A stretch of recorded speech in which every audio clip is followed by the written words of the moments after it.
دوسری طرف جہاں ہم دیکھتے 20 دن کا دھرنا احتجاجی تحریک پھر بھی کوئی سنوائی نہیں ہو رہی، البتہ مزید تعداد میں اضافہ ہوا ہے، تو کیا ان حالات میں آپ دوبارہ اپوزیشن احتیاط جو محبوب خانہ چلتی تھی ان سے رابطہ کریں گے گرینڈ تحریک چلانے کے لیے، یا یہ اسی طرح تحریک چلتی رہے گی؟ دیکھیں، تحریک چلانا اور جدوجہد کرنا وہ ایک بات ہے، اگر آپ کے وہ گول اچیو نہیں کرتے اس کا یہ مطلب نہیں کہ آپ اپنے جدوجہد سے دستبردار ہو جائیں.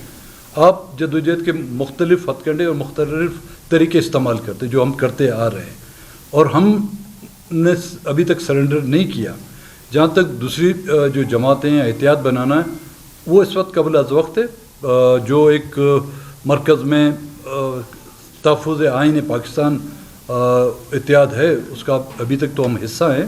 ان کے سامنے بھی ہم نے ایشوز رکھے ہوئے ہیں ڈاکٹر مارنگ والوں کے، اور وہ خود چل کر لکپاس پر آئے تھے. انہوں نے اظہار یکجہتی کے ساتھ ساتھ ہمارے ساتھ بھرپور تعاون کا بھی اظہار کیا، اور قومی اسمبلی میں بھی اس مسئلے کو انہوں نے ریز کیا. اسلام آباد میں پریس کے سامنے انہوں نے ڈاکٹر مارن کی گرفتاری اور ہمارے دھرنے کا جو ہے تذکرہ بھی کیا. میڈم، الزام لگایا جا رہا ہے آپ پر کہ آپ کی جو سیاست تھی وہ کہیں آپ کو ختم ہونے کا خدشہ تھا، جس میں آپ نے محرم کا سہارا لیا اور ایک احتجاج کی صورت میں شہزادیوں کی زینت بنتے رہے. دوسرا الزام آپ پر یہ لگایا جا رہا ہے کہ آپ کے دھرنے کی وجہ سے 2 مرتبہ پولیس پر اٹیک بھی ہوئے ہیں. ان الزامات کو کیسے دیکھتے ہیں؟ بھی الزامات آج کے نہیں ہیں. 2006 میں جب نواب اکبر خان بگٹی کی شہادت ہوئی تھی، ہم نے پارلیمنٹ سے استعفے دیے. اس وقت بھی الزام لگایا جا رہا تھا کہ یہ اپنی سیاست کو چمکانے کے لیے کیا جا رہا ہے. اور اس وقت جب ہم نے لانگ مارچ کا اعلان کیا گوادر ٹو کوئٹہ، اور جس لانگ مارچ کا نام لشکر بلوچستان تھا، جنرل مشرف نے ہاکی گراؤنڈ میں ایک تقریر کی تھی اسی دوران جب ہم نظر بند تھے کہ میں کسی لشکر کو نہیں مانتا ماں سوائے پاکستانی فوج کے لشکر کو. تو اس وقت بھی ہم پر الزام لگایا گیا کہ یہ اپنی کھوئی ہوئی ساکھ کو بچانے کے لیے کوئی. جب میری گرفتاری ہوئی، میرے ساتھ 700 ہمارے کارکن گرفتار ہوئے، تب بھی یہ الزام لگا کہ جی یہ اپنی سیاست کو چمکانے کے لیے حکومت نے اس کو گرفتار کیا ہے. اور جب میں جلاوطنی سے واپس آیا تب بھی یہ الزام لگائے گئے. تو جب الزام انسان پر لگاتے ہیں، جب تنقید ہوتی ہے، تو اس کا مطلب اس ملک میں بالخصوص جب اس طرح کے تنقید ہوتی ہے تو مطلب یہ کہ آپ کچھ اچھا ہی کر رہے ہیں. اور دوسری بات جو آپ نے کہا کہ جی پولیس پر حملے ہوئے ہیں، اب ہم اپنی مرضی سے تو وہاں پہ نہیں رکے تھے. کنٹینر ہم نے تو نہیں وہاں پہ کھڑے کیے تھے، روڈ ہم نے بلاک نہیں کیے تھے. الزام اس کا بھی ہم پہ آ رہا ہے کہ جی روڈ بلاک ہم نے کیے. آپ خود آئے تھے وہاں پر، آپ کے انجمن تاجران آئے تھے، انہوں نے بھی یہ کہا جی حکومت کی طرف سے یہ ہے. آپ کے کیمرے جو ہے اس کی گواہی دیں گے. تو رکاوٹ اگر حکومت ہمیں چھوڑتی، ہم آ جاتے کوئٹہ کے کسی ایک کونے میں بیٹھ کر اپنا احتجاج کرتے. رکاوٹیں انہوں نے کھڑی کی، اور ہم پر جو خودکش ہوا اس کا بھی الزام ہم پہ، پولیس پر بھی خودکش ہوتا ہے اس کا بھی الزام ہم پہ. اور اچھا ہوا ہے کہ اسرائیل جو فلسطین پہ یا ہندوستان جو کشمیر پر جو کچھ کر رہا ہے اس کا بھی الزام ہم پہ لگا دیتے تو شاید بات کچھ اچھی لگتی ہے. سردار صاحب، آپ کی حال ہی میں وزیر اعظم نے ایک اعلان کیا کہ کوئٹہ کراچی شاہراہ جو ہے بالکل کی جو بچت ہوگی اس کی تعمیر ہوگی، تو آپ اس کے نیک عمل کس وجہ سے؟ یہ نیک عمل پتہ نہیں، یہ چندے سے لوگ مسجدیں بناتے ہیں، چندے سے جو یتیم خانے چلتے ہیں. اب بلوچستان کو کیا یتیم خانہ بنایا ہوا انہوں نے کہ پیٹرول کی قیمت میں جو کمی بیشی آ رہی ہے، کل یہ پیٹرول کی قیمت پھر بڑھ جاتی ہے تو پھر یہ منصوبے جو ہے وہیں پہ رک جائیں گے. پھر کون سے اشیاء کی قیمت، پھر آٹے اور چاول یا دال کی قیمتوں کی کمی کے جو بچت ہوگی اس سے بلوچستان کی تعمیر کرائیں گے. بلوچستان کے لوگ اب اتنے بیوقوف نہیں ہیں کہ شہباز شریف جیسا بندہ جو ہے ہمیں بیوقوف بنائے. اس روڈ کا افتتاح تو اس وقت کیا تھا جب پی ڈی ایم کی حکومت تھی. شہباز شریف صاحب یہاں پر آئے تھے، اس منصوبے کا افتتاح کیا تھا. اب اس کو جو ہے نا پایہ تکمیل تک پہنچانے کے لیے گیس یا تیل کی قیمتوں کے جو ڈفرنس ہے اس سے بجٹ میں یہ کریں گے. عالمی مارکیٹوں میں تو روزانہ کے طور پر قیمتیں جو ہیں اوپر نیچے ہوتی ہیں, تو پھر کیا کریں گے؟